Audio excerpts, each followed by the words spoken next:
Mayor রোডের সভামঞ্চ থেকে অভিষেকের নিশানা বিজেপিকে।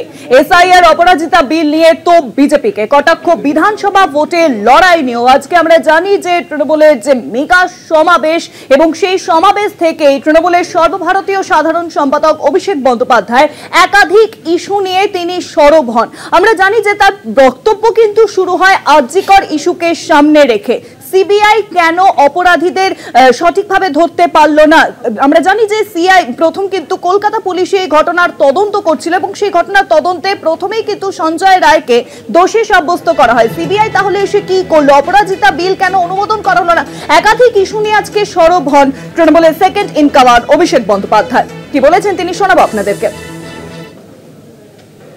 আজকে 1 বছর হয়ে গেছে সেই অপরাজিতা বিল বিজেপি বা আমাদের রাজ্যের রাজ্যপাল এবং রাজ্যপাল রাষ্ট্রপতির কাছে পাঠানোর পরেও সেই বিলে তার অনুমোদন এখনো পাওয়া যায়নি।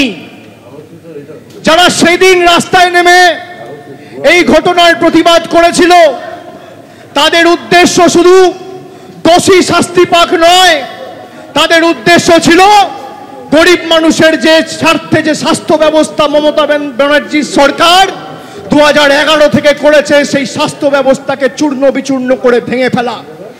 না হলে আজকে সেই সিপিএম আর কংগ্রেস আর বিজেপির বন্ধুদের আওয়াজ অপরাজিতা বিল নিয়ে উঠছে না কেন?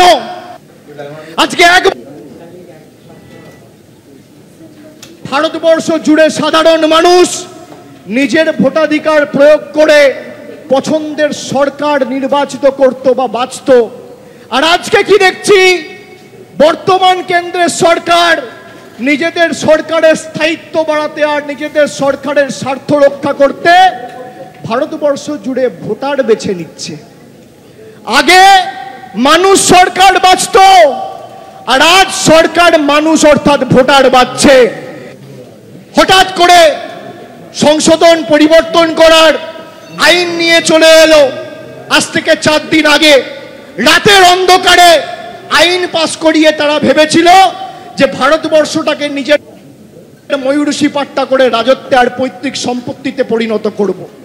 খালি তৃণমূল কংগ্রেসের 28 জন সাংসদ সেদিনকে দিল্লিতে ওয়েলে নেমে প্রতিবাদ করে অমিত শাহকে 4th রোতে পাঠিয়ে বিল ইন্ট্রোডিউস করিয়েছিল। আপনি সামনের সারিতে বসে বিলটা পর্যন্ত পেশ করতে পারেননি। এটাই তৃণমূল কংগ্রেসের ক্ষমতা।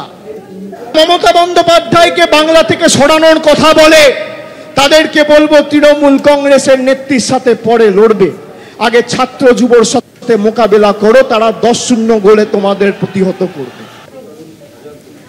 আর আরো জানবো, এখন নিউজরুমের সঙ্গে রয়েছেন আমাদের বিশেষ প্রতিনিধি দেবজ্যোতি ঘোষ। দেবজ্যোতি, আজকে ছাত্র সমাবেশের যে মঞ্চ এবং সেই মঞ্চ থেকেই কিন্তু আমরা জানি যে অভিষেক বন্দ্যোপাধ্যায় তিনি আরজিকর ইস্যু নিয়ে সরব হয়েছেন। তিনি বললেন মমতা বন্দ্যোপাধ্যায়ের পুলিশ যা পেরেছে সিবিআই পারেনি। পাশাপাশি এসআইআর আর কিছুদিনের মধ্যেই নির্বাচন কমিশন স্পষ্টত জানিয়ে দিয়েছে বঙ্গেও কিন্তু এসআইআর হবে বিধানসভা নির্বাচনের আগে। এসআইআর ইস্যু নিয়েও সরব হয়েছেন অভিষেক বন্দ্যোপাধ্যায়। তিনি বলেছেন একটা ভোটারের নামও যদি বাদ যায় তাহলে 10 লক্ষ মানুষ নিয়ে কমিশন ঘেরাওয়ের ডাক দিয়েছেন। বিস্তারিত জানান।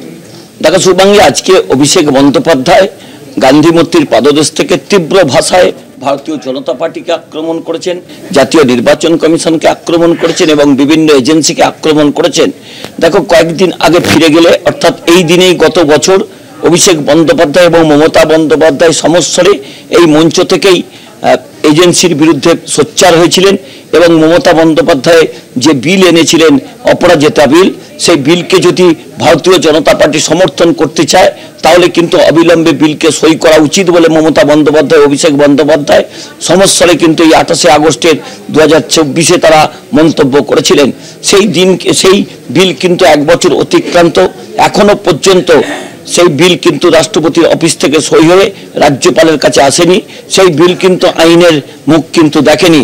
সেই জায়গাতেই অভিষেক বন্দ্যোপাধ্যায় আজকে তীব্র কটাক্ষ করে বলেছেন যে এই অপরাজিতা বিল যেভাবে নারী নির্যাতন হয়েছে, যেভাবে খুন ধর্ষণের ঘটনা হয়েছে, তার থেকে শিক্ষা নিয়েই সরকার করেছিল, কিন্তু সেখানেই যে সরকারের ভূমিকা ছিল অত্যন্ত গুরুত্বপূর্ণ।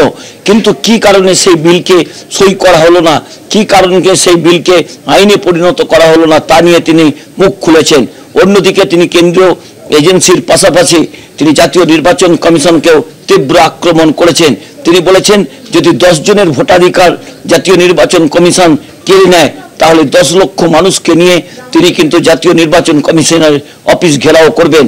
এবং এসআইআর নিয়ে যে প্রক্রিয়া চলছে, বিহারে তারা ধাক্কা খেয়েছে, বাংলাতে কিন্তু ডবল ধাক্কা খাবে বলে অভিষেক বন্দ্যোপাধ্যায় বলেছেন। কারণ বাংলাতে কোনো বৈধ ভোটারের নাম যাতে বাদ না যায় তার জন্য কিন্তু তৃণমূল ছাত্র পরিষদের কর্মীদেরও পথে নামার কথা বলেছেন।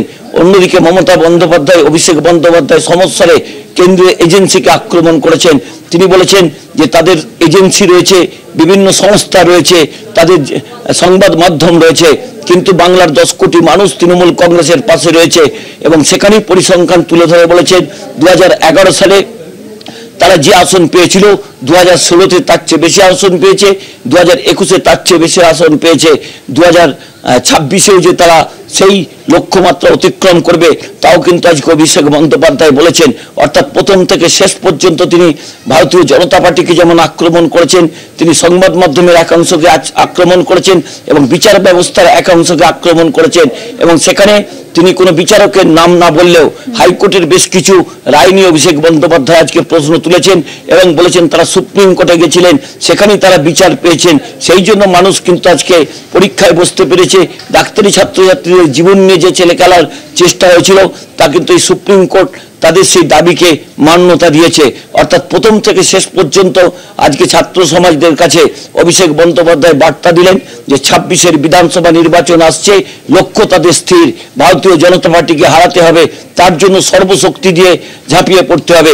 তবে আজকের মঞ্চে কিন্তু একটা কথা শোনা গেল না যে আগামী নির্বাচন কবে হবে। অর্থাৎ বিভিন্ন স্কুল কলেজের নির্বাচন যে এতদিন পর্যন্ত হচ্ছে না, বেশ কয়েক বছর ধরেই নির্বাচনের দাবি বিভিন্ন রাজনৈতিক দল করলেও আজকে মমতা বন্দ্যোপাধ্যায়, অভিষেক বন্দ্যোপাধ্যায় কিন্তু এই মঞ্চ থেকে তা নিয়ে একটা কথাও বলেননি।